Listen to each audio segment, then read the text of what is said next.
everyone, and welcome to our webinar, 3 Trends That Will Have the Biggest Impact in the Construction Industry, a panel discussion about several trends that will see a major impact in the upcoming years. We have invited distinguished guests from different backgrounds in the AECO industry. This panel will focus on 3 trends: prefab and modular, green, and robotics in construction. My name is Heather Murphy, and I will be your moderator for today. Let's start with some housekeeping instructions. We will have a 15-minute panel discussion followed by a 10-minute Q&A from our audience. Please bring up any questions you have. It doesn't matter how simple it is. You can submit your questions in the chat box located on the top right of your GoToMeeting screen. At the end, we will go through them. Whichever question we cannot get to, we'll be sure to follow up in our social media and email. For a better view of the webinar, you have the option to change the view to active cameras in the dropdown. This will show the entire panel at once. This webinar is being recorded and will be shared afterwards with all of you. A little bit about myself. My name is Heather Murphy, and I'm a project manager here at ENGworks, located in Chicago, Illinois. I have 4+ years of experience in the construction industry, coordinating jobs specializing in precast concrete, MEP design, and BIM services. I also have a degree in architecture from UIUC. Next, I'll introduce our panelists, followed by a few short words from them. On our panel today, we have our very own Ian McGaw, VP of Global Technology and Innovations. Ian, would you like to share a few words about yourself? Sure, thanks, Heather.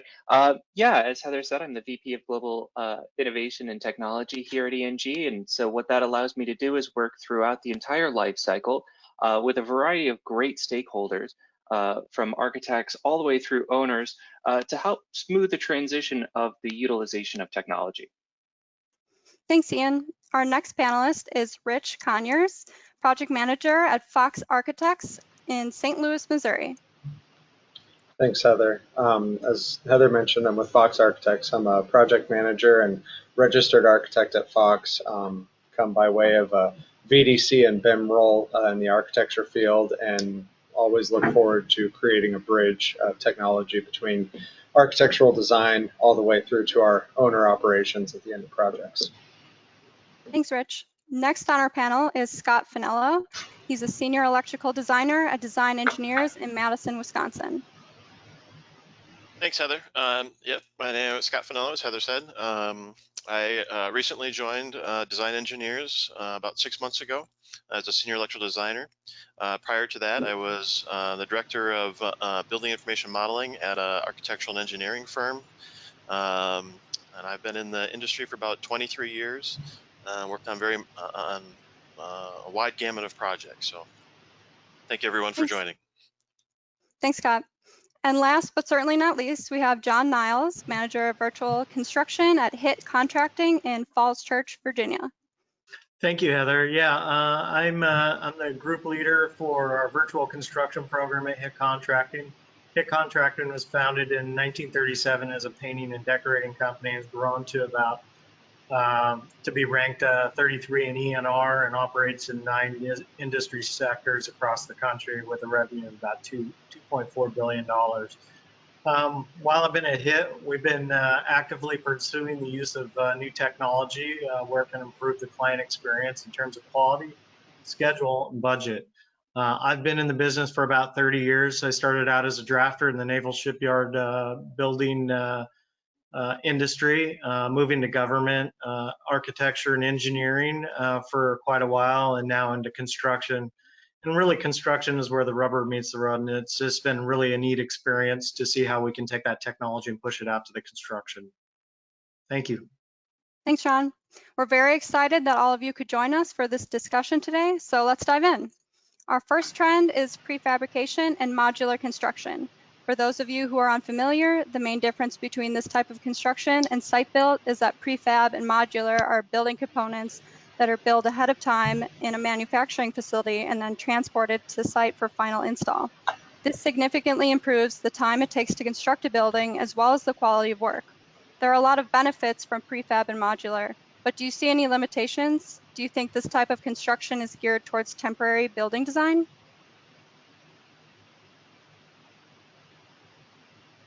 So maybe I'll start out with that if it's okay. You know, at HIT we do a lot of fast builds, and we rely on BIM coordination for that modular section of building to be built.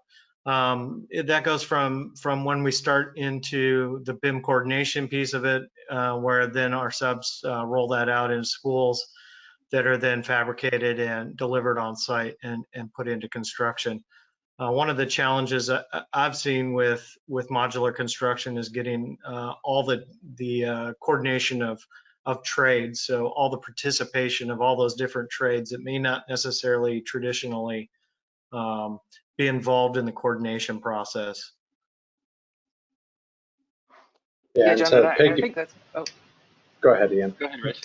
No, please.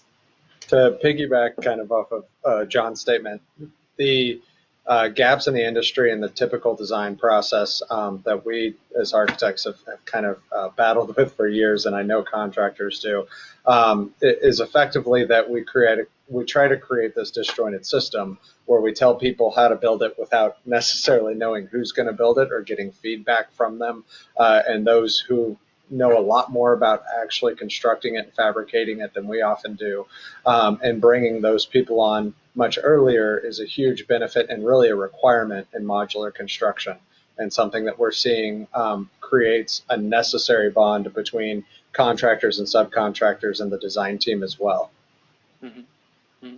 Yeah, and what we've seen is, it really facilitates the earlier coordination and discussions about the efficiency of these systems, right? So, whether we're talking about, racking a corridor system, right, of a VAV box and several other trades, as John mentioned, or we're talking about even a head wall in a healthcare situation, right? Those conversations we've seen actually start early in DD. And are carried all the way through the design process, and then quickly fabricated in almost near pre-construction, right? Almost as an early equipment procurement package, and we've seen some great benefits of that. And Rich, we've had the pleasure of working on a couple of different modular containerized or modal type of applications. And I think from a design aspect, which was our role in the project, it certainly had its challenges, and we had to overcome several of those. But it did take a little bit longer in terms of planning that out. But the speed to market, I think, is a great benefit of modular, as well as prefabrication. Yeah, and there's almost, when we talk about modularity and what the benefits, needs, or what the applications are, there's a couple of requirements, which one is scale and one is uniformity. So if you're going to be efficient with modular, you have to have the number of repetition to make it worth doing and the scale to make it justifiable to produce. But the other side of that coin too is what many people talk about is obviously cost. And typically, we're not seeing necessarily a cheaper construction cost with modularity, but we are seeing a faster speed to market, which in turn means dollars in almost every industry. Mm-hmm. And I know from my experience, some of the cost benefits falls on the contractor side of it. We've worked with a few electrical contractors where they'll take consultant models and they will prefab up boxes, conduits, and that kind of stuff in the shop before they even get to the site, because it saves them time and just overall labor hours to install all that stuff. They can get it done ahead of time. So mm-hmm. we've seen the cost savings on the contractor side. But yeah, Rich, as you were saying, it's hard to get. There was a time when this modular construction was a lot more expensive, and trying to get that balance has been tough. Mm-hmm. Absolutely. So what do you guys think that the industry needs to do in order to move forward with modular construction?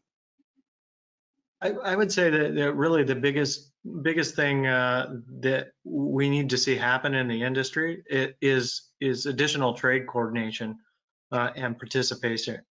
Obviously, we have the mechanical, electrical, plumbing, but what about millwork? What about finishes? If we could get those trades participating in the coordination, I think that certainly would unlock another level of detail that we just haven't been able to get at quite yet. Mm-hmm. And Yeah, we've that's an been excellent point, fortunate. John. Yeah, we've been fortunate enough to look at and work on some projects that go down to the level of even FF&E being included in the quote-unquote box that's being delivered, right? Finishes and literally everything just taken to site, hooked up, and ready to go. Now, we typically see that more in the hospitality sector. I think some senior living projects are even starting to look at that type of application. But again, that requires a pretty significant scale to justify that. And a big factor is how close the modular manufacturer is to the site as well, because the biggest cost after labor is transportation. So that's definitely a good point, John. Is part of it is industry based, and as we see more industries perfect it, it will bleed out into other sectors as well, I believe. Yeah, Oh, I think it has to. Yep. Oh, go ahead, Scott. No, I was just going to say, John made an excellent point. It's not just mechanical, electrical, and plumbing and structural. There's many components that do get missed. It's funny how a desk or another piece of furniture can really throw a wrench in a whole layout of a space. So, yeah, definitely lots of Absolutely. areas that need to be included. Absolutely, and I think that kind of goes to the procurement of those pieces of equipment or FF&E as well, right? I mean, it not only are we designing earlier, coordinating earlier, but I think we're selecting, and sometimes, especially in a healthcare setting, we can't really pick out all of the equipment that we want early on, right? Because that equipment, that technology evolves very quickly. But I think on certain cases of millwork and things like this, I think we could start to procure those things a little faster, a little easier. And I think, Rich, what you mentioned in terms of location of these build houses, right, or the fabrication facilities, I think is a huge point here, right? We've worked with fabrication houses pretty much across the U.S., but most of them have been within about 100 miles of the project site, and we found that that's kind of like the Goldilocks zone of being able to manage the transportation costs. Yeah, and if they're not within 100 miles, you have to have a city that has an unbelievable trade cost. Like Ian and I worked on a project in California not too long ago, where all of the modular was coming from Texas, and it was purely because the cost to erect that in California was so high that they could justify that transportation cost. So there's an ebb and flow and a give and take to that, but generally speaking, it does seem like you have to be close enough to justify doing modular before those cost benefits are outweighed by cost more than benefit. Certainly, yeah. Okay. I do think, just as a final note, before I cut Heather off, as a final note to the modular topic, and we talked a little bit about sectors, I think there are changes in the design world that are going to further kind of request these types of new approaches to building, which, we even look at how the hotels are changing and are gearing more towards millennial setups where it's smaller rooms and different kinds of amenities, and we're not focusing on extra twin set beds or larger bathrooms or anything like that. We're looking at, okay, what's a head and a bed do and how efficient can we be, because the people renting rooms are actually a lot more concerned with what type of amenities and cafes and business capabilities they have. Can I go work on a laptop all day and not have to be worried about getting bumped off a connection and things like that? So there's some industry changes that are even happening that we're seeing not only in office but hospitality and a number of other industries that will just push us more and more towards these innovative build methods. Right, and Rich, that helps with retrofitting some of those facilities as well, right? For instance, if a hospitality wanted to switch to an office, right, or something like that, or I know one of the things that you and I have talked about, and at large is how do we apply modular construction into a retrofit, project, right? And that's something that I know we talked about the other day when we were kind of kicking some ideas around, is that trying to go back into an existing building's near impossible with modularity right now, because most buildings are one-off, and it's very hard to figure out the logistics of getting into another grid layout or another format. Whereas, down the road, as Ian suggested, if we're moving more towards modular construction, those pieces and parts would be a lot easier to kind of replicate or remove and replace. But even additions to existing buildings can very much be modular driven, and we're still seeing a little bit of that. But yeah, typically a lot more ground up than renovation now, because our old construction methods don't really allow that a whole lot. Yeah. Okay, we'll move on to trend number 2 then. Green construction includes both the technology to lower a building's carbon footprint and the use of recycled materials to preserve natural resources. In the US, buildings account for 40% of energy consumption, according to the US Energy Information Administration. What are some ways you guys have seen the building sector already reducing carbon emissions?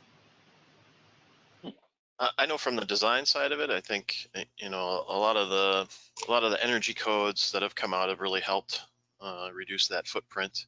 I think just being more, the advancement of LED technology and buildings being either retrofitted or brand new construction with LED lighting has really helped. A lot of great technology out there about reusable energy sources and stuff like that. So I see that trend continuing. So yeah, it's very hopeful. Absolutely. I'm very excited about some of the opportunities we have now with power over Ethernet for lighting, Internet of Things, being able to monitor those things and reduce emissions and power consumption just by being smarter about things.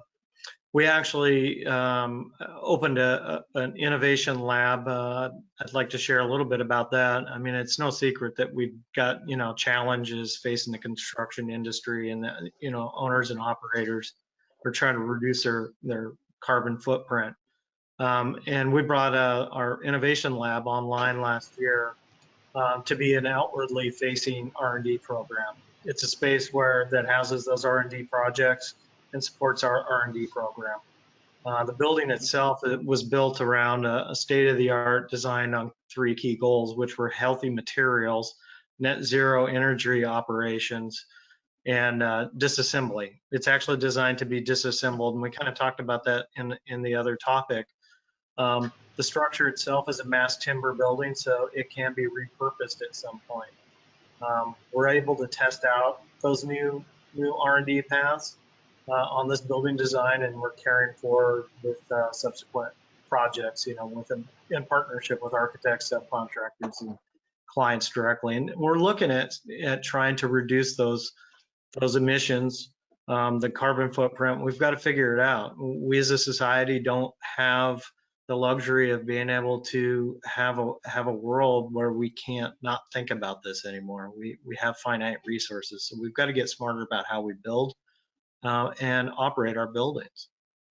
I think that term finite resources is a really good term, because it doesn't just apply to what we have outside of our buildings, but also within. And the number one requirement when we're leaning towards net zero or even a green building in terms of energy consumption is reducing the consumption. A lot of people think, well, let's add wind, let's add solar, you can add power, but the biggest concern is how do we reduce the amount of water and electricity we're using, and what we have to do to heat the building and keep it hot, thermal mass, all of those fun passive things architects love to talk about all the time. And there's kind of 2 big keys to having a efficient building and leaning towards the net zero side, and that is reduction in power and power storage. Our batteries are still not perfectly efficient. And in the construction industry, not to take too much of a cop-out, but we're probably not going to figure out the next best battery. So we really have to focus on reducing our power needs, power consumption, And a lot of that comes with, as John mentioned, understanding why and how we use those things, but change our habits. And part of that is building analytics and leaning on companies like ENGworks with Ian of figuring out, okay, where are we using things that we're just either not being efficient, or we're using or we're changing environments and spaces that aren't being used. We've had occupancy sensor lights for decades, but we haven't taken that idea to many other technologies, which are desperately needed at this time. Mm-hmm. Yeah, no, you're exactly right, Rich. And you know, Scott, you hit on it, the technology that's allowing us to virtually investigate these buildings before they're physically built, you know, has really come a long way just in the past 4 years or so, right? Whether we're talking about, you know, daylighting analysis, even just envelope calculations, right? And the calculations themselves have not changed much in the past 20 or 30 years, but the way that they're performed and the speed by which they're performed, right? And Rich, you mentioned it, the kind of that real-time analytics, right? Being able to connect those different sensors in, pull that together, throw some ML, maybe some decision trees at it, just to try and root out, you know, what's going on there. And you know, one of the most interesting technologies or you know, ideas out there, I think now, is this idea of building electrification. And basically what that is it's looking at removing all other fuel sources, non-renewable fuel sources. So whether that's heating oil, propane, whatever, and replacing it specifically just with electricity, because we can use solar, we could use wind power, we could use hydro, all these different things, you know, and that is hopefully a way to kind of get a little closer to that net zero goal. You know, and another thing that I think will come very quickly is that of the electrification of or EVs on the construction site, right? Now, of course, there has to be some form of an infrastructure there to allow the charging for that, right? But I think that'll be an interesting future possibility for us. Absolutely. And a shameless plug for us, but you know, we try to convince clients and stuff like that about, you know, being more eco-friendly. And one of the great things about the company I'm with now is their Cedar Rapids office is fully solar. So and it's great, you know. And they've got the analytics that right in the lobby to show like what power consumption is actually being utilized and being saved and all that kind of stuff. And it's really great, at least, you know, in that aspect, to be able to show a client like, look, you know, these things really do work. It's not just smoke and mirrors. Mm-hmm. Yeah. And John, you have some of that technology in the collab, is that right? We do, and it's interesting because, you know, it's really a work in progress with, you know, challenges and understanding that those are the things that our clients are going to be looking at implementing in their next building. And so, you know, it's important to us to figure out how those things work and how to unpack them and basically build the models out so that when we move from you know, construction out of design and into construction and then into O&M, that we can transition that digital twin into that future state. Because, you know, frankly, you know, we're involved with the project maybe a couple of years, you know, and the design team's into it a couple of years as well. But the owner's going to have it for the next 40, 50, 60, 70 years. It's going to be with them for a long time. So I think there's a lot of value in unpacking that, figuring it out. Absolutely. So building on all these points, with the ideas of electrifying buildings, what are your thoughts on how we may be able to retrofit existing residential and commercial spaces? I would say that we've got to, you know, when we're in renovations, we've got to think about those future technologies that are going to be there. So say power over Ethernet, you have to start thinking about bigger network rooms, battery areas that you can have batteries. You got to be able to convey that infrastructure throughout the building. Those are considerations that we should be thinking about.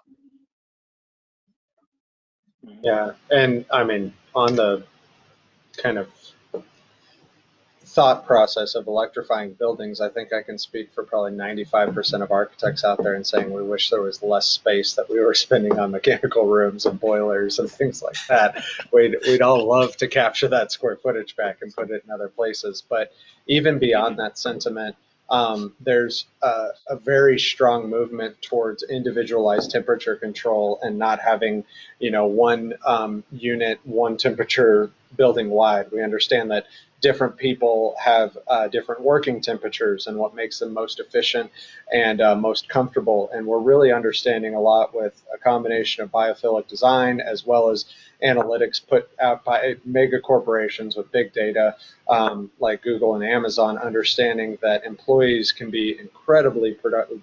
The production increase is incredible when they're comfortable and happy with their environment. And so making these adjustments and changes, however small they are, but giving those individual comforts a consideration, I think is more easily approached with that kind of idea of electrification and zoning based on the individual. Mm-hmm. Yeah, Rich, I completely agree with you that the self-isolation of the systems, and certainly in an office setting, I think that only makes sense. And when we look at residential application of this electrification, I think what we've got to look at is the overall retrofit cost, right? And whether that's when you compare a electric hot water heater, a tank heater versus an instantaneous, right? The cost between those two pieces of equipment is substantially different. And some people don't have the space to put an instantaneous in, right? So they have to use these, right? Or certain old buildings like mine here, we have a central boiler, right? And so to have an entire boiler for an entire building, I just don't think is energy efficient, right? Or excuse me, electrically is not as efficient as a fossil fuel burning type of system. So I think there'll be some hybrid systems, I think, which is going to be is my point, and I think that is a way to start, but it's certainly not our end goal. And to say that oh, go ahead. Sorry. To say that any one system will fit every building would be fairly arrogant at this point. I mean, even in residential aspects, we see different plumbing systems for different buildings because if you're taking everything off a tree in one location and you're basically making that pipe run the whole length of the house, even when it's going to a faucet right next to the shower, versus daisy chaining it so that you're kind of taking one line of hot water for that shower use. Even in the residential aspects, we change based on the type of building, the size of building, and where things are located. So I think as designers, that's always going to be kind of our charge, is to consider what the application is, because one size fits all is not worked for our industry ever very well. But Scott, sorry. No. I was going to kind of tie on to what John was saying. I think that's a great opportunity for us to utilize the Internet of Things. That's the big buzzword, and to be able to work with a client to implement monitoring systems and stuff like that, and collect this data to show the cost savings and show what we're proposing and what we're installing is actually working for the next person down the road. I'm hopeful that kind of helps take off a little bit. I know it's a cost issue, and dare I say, do you want to put devices in a building to prove that your design actually worked? It's a little nerve-wracking, but at the same time, I think that data definitely going to go a long way in improving our facilities in the future. Oh, absolutely. It makes us better designers. It makes us better builders. All of those different things, right? And in terms of cost, Scott, you're right. There is an investment that's needed there, but the cost of sensors and microcontrollers has really come down in the past, even just year itself with mass production. Now what we're seeing is the major cost lies in the software side to analyze all of this data that we're gathering, right? Mm-hmm. Which is a new challenge, a fun challenge. Right. Absolutely. Well, when you align those costs to some of the major, even healthcare providers that Ian and I have worked with together, and what they spend on inefficiencies in facilities management, or replacing multiple, HVAC devices at the same time, or things like that, that breaks all the way down to electrical and plumbing fixtures as well, it's not even a comparison. I mean, the amount they're paying to understand what can make them more efficient versus the amount they lose just in 1 year of inefficiency is self-selling. We don't have to do a lot of sales in order to have those conversations, which is great, but also means it should be happening.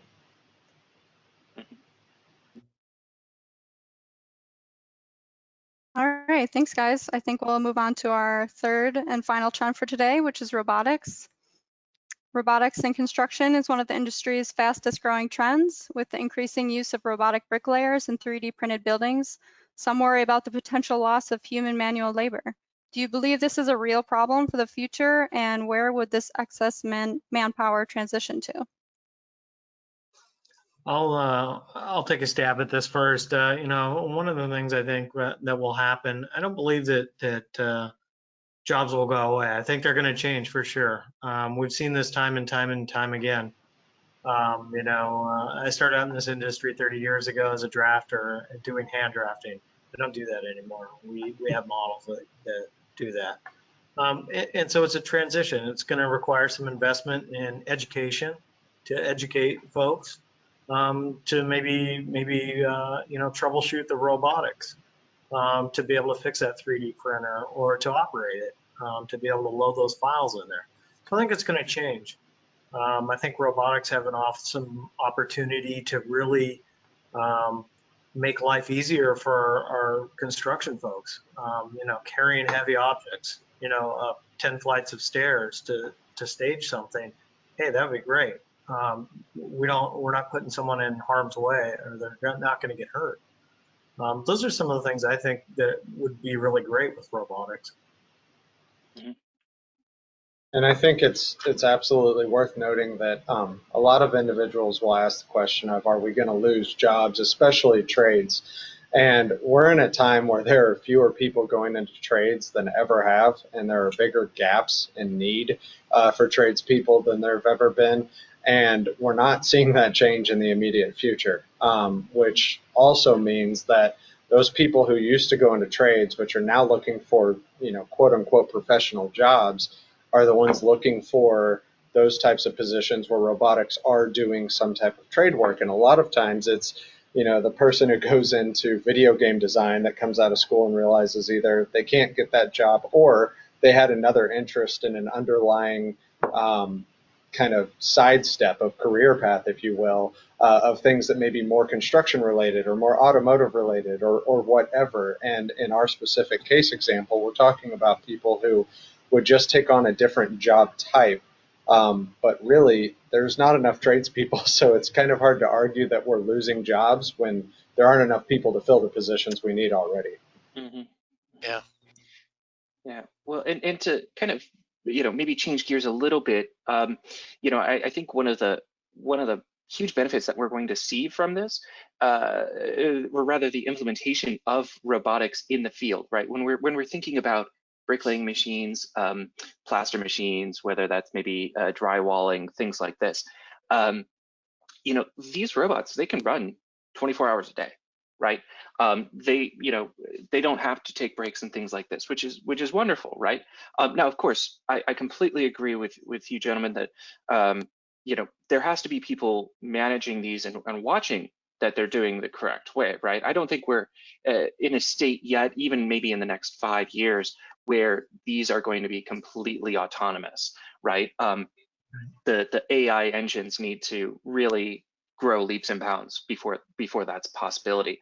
And John, I think you kind of touched on it too. I really like the potential idea of having a sort of an exoskeleton to help a lot of our laborers out, carrying drywall or concrete or what have you around the site and things like that. And I think there's a lot of benefit that we're going to see, I hope quickly, from these exoskeletons specifically.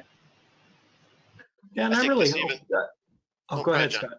I was just gonna say, I think just to kind of tie this full circle too, I think the use of robotics in the prefab and pre-construction could greatly benefit an organization. You know, those repetitive tasks of whatever, cutting conduit lengths, or you know, whatever it is. You can program a robot to do anything these days. So, like Ian said, you know, these things can run off hours, you know, 24 hours a day, and could really increase the efficiency of a company.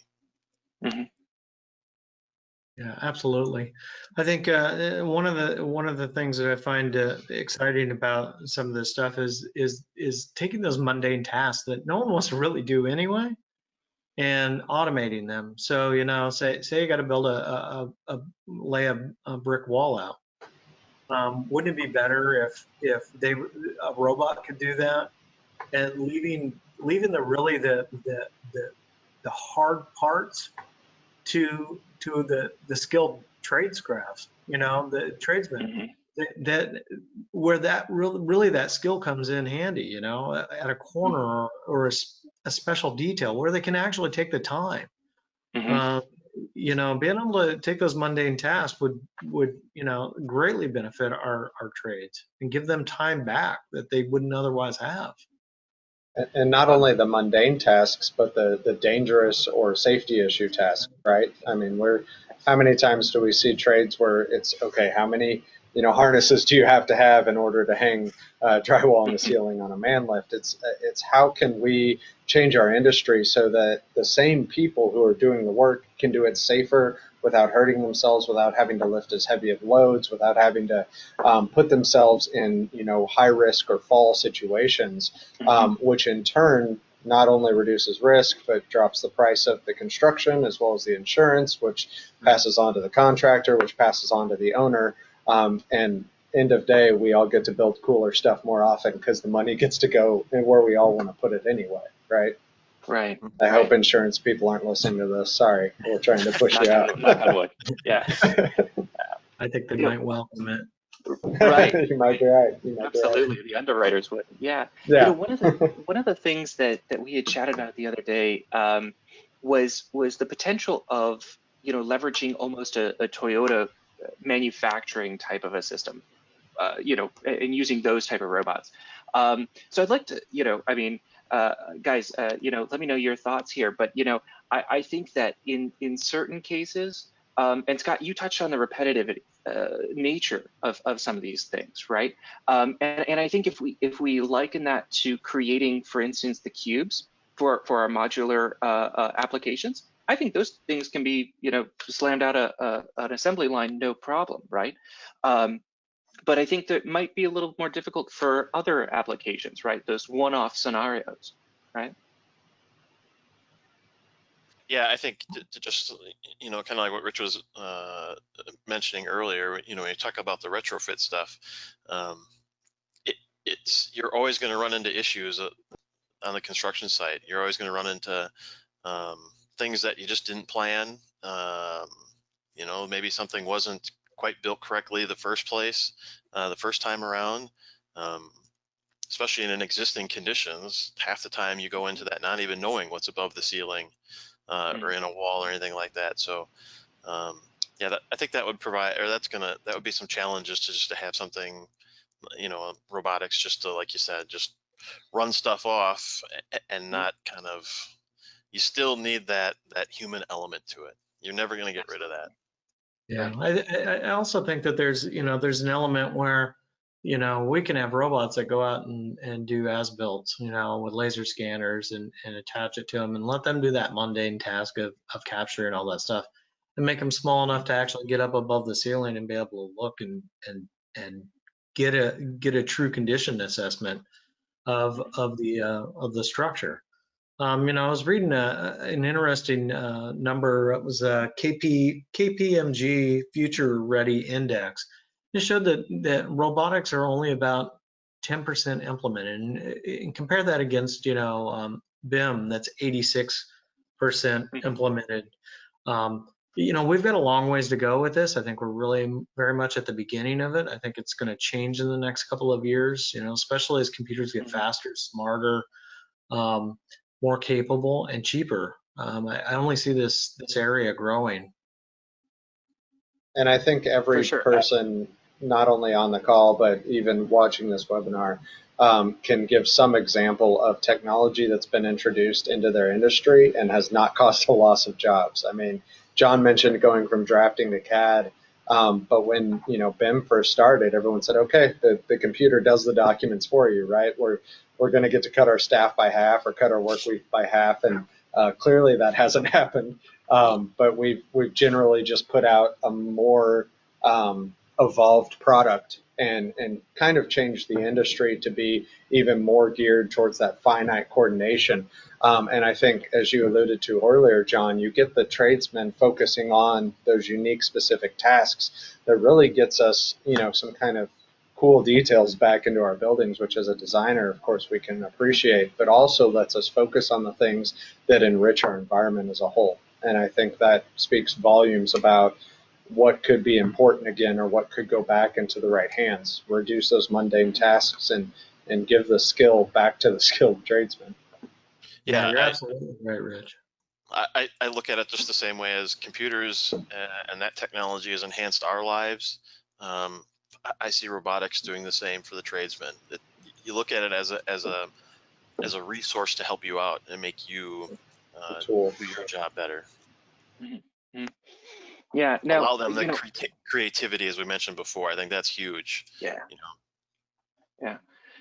Now, all things being equal, what I'd be interested to know, or your thoughts, and I'll share mine, are, do you all think that the implementation of robotics, right, John, going from this 10% that we're at now, that market saturation, to the 80%, do you think it's going to follow Moore's law, or do you think it's going to be a little closer to kind of the wave that we saw with the implementation of CAD and then BIM as well? I mean, for me, I think I see, Moore's law is exacting. I know they keep saying that it's coming to its end, and there's some great articles out there on that. But you're looking at the rise of GPUs to process all that data, and look at the rendering engines that are out there now that we can do some amazing things with. I think really it's going to be, the mass adoption is going to occur when we get a lot more of them out there and figure out what works and what doesn't work. Right. And I also think that there's a fear of them. We've seen enough sci-fi movies, right? Where the robot rises up and kills the so Yeah. those things are gonna take time to introduce, right? Like, so no one was into self-driving cars, but slowly that technology's been creeping into everyday life. My wife's got a car that kind of keeps it from driving off the road, and it's kind of nice. Yeah. But I think it's going to be a gradual introduction. It's going to be slow. It's they're going to probably be pretty robots to begin with that kind of take on animals and things like that to kind of lessen our apprehension to it. But as that comes on board, I mean, I think people are going to start to see the value of them. Having a robot with an extra hand to hold that stick of pipe while you're cutting it, it's invaluable. Definitely. I think, John, it's the trust. It's trusting that the robot's going to do what you want it to do. I kind of relate that to the same when Revit came out. How long did it take people to actually trust that the schedules and the data and the computations were correct? Wait, you're trusting it today? I cannot confirm or deny.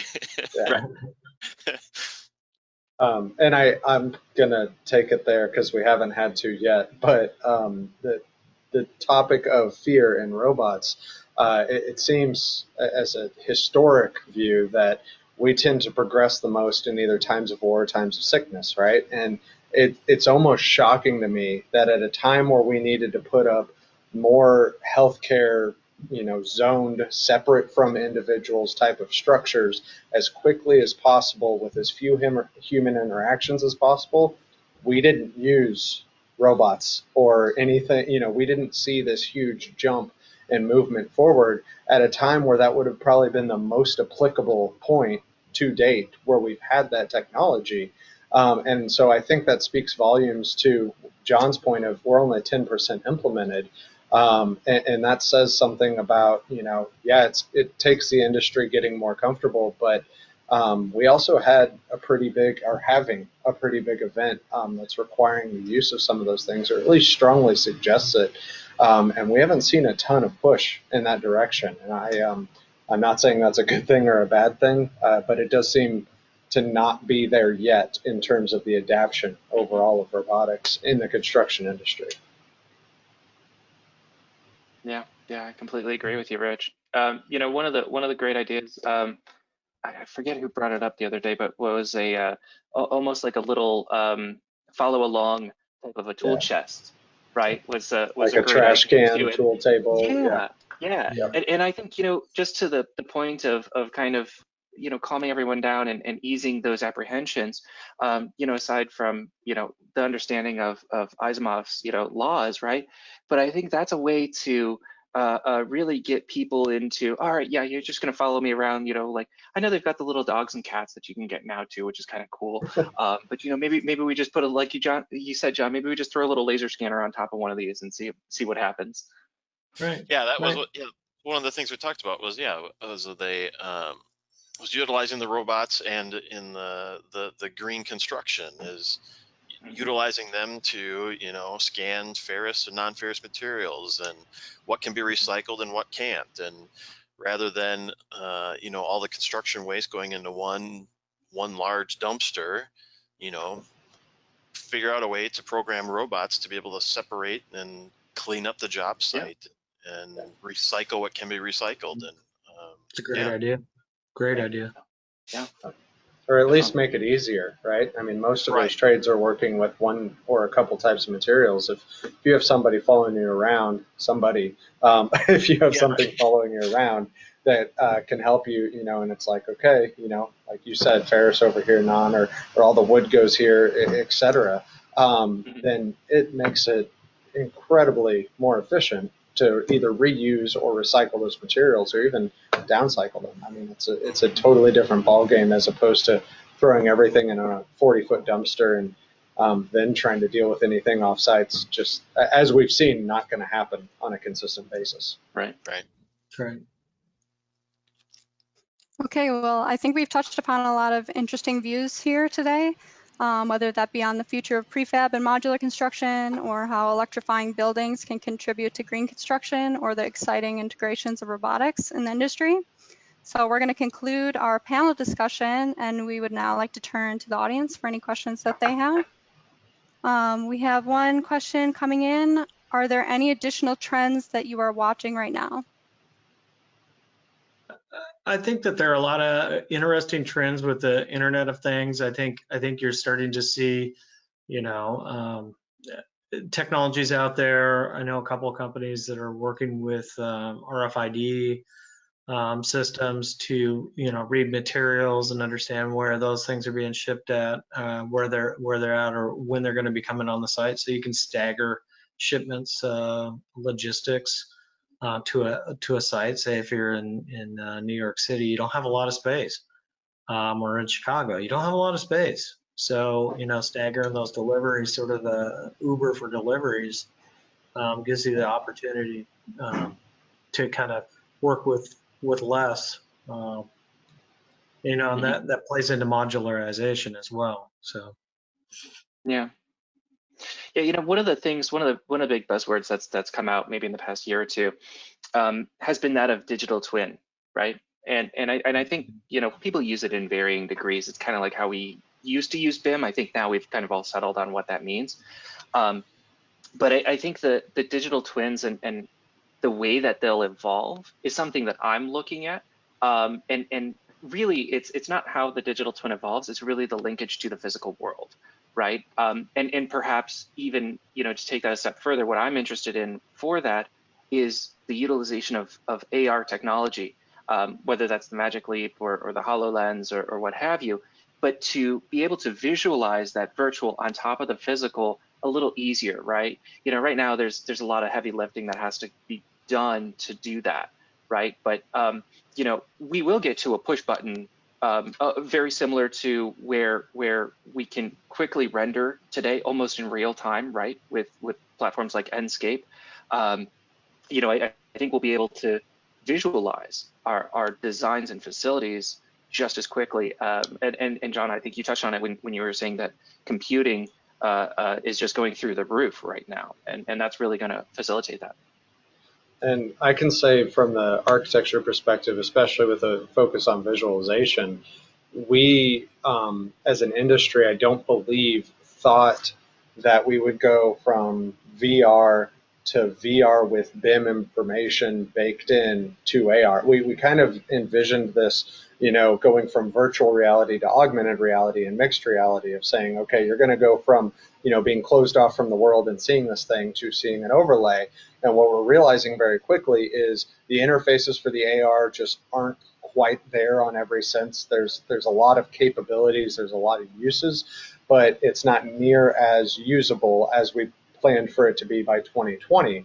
So we're kind of looking at it as, we're going to push people into VR models, and we're going to give them a lot more information where they hover over things, or we show them design options, or we show them phasing within that world, which is steps farther than we thought we would be going with VR, because we really anticipated kind of being in AR even with clients at this point. We can to a degree, we are to a degree, but not in the same way we anticipated less than 10 years ago.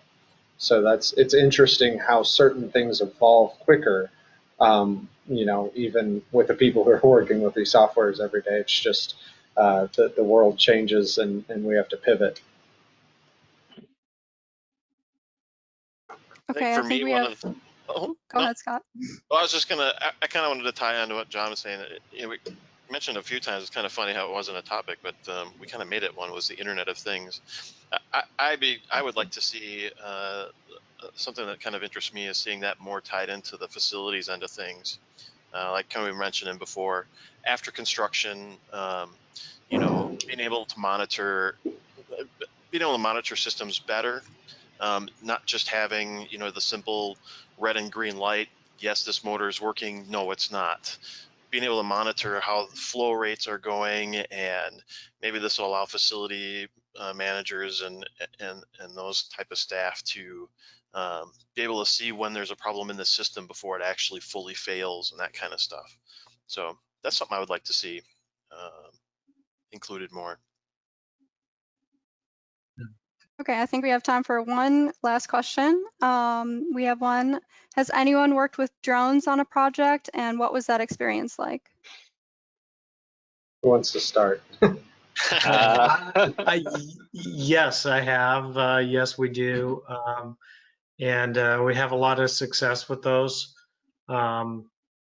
It's been an interesting journey getting drones up and running, especially in the Washington, D.C. area, because basically they don't want us flying anywhere. And so there's a lot of regulatory hurdles you have to overcome with that, depending on what location you're at.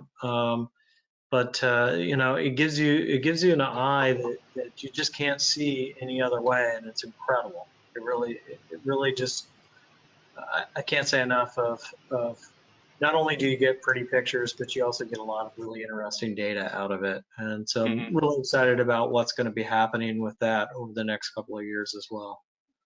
Yeah. Yeah, I haven't experienced with it personally, but I've seen multiple articles and stuff like that about them really being utilized for like project QC, you know, especially in high rises and stuff like that. They can utilize a drone to scan the outside of a building and view the outside of the building to do quality checks that you really can't do from the ground, obviously.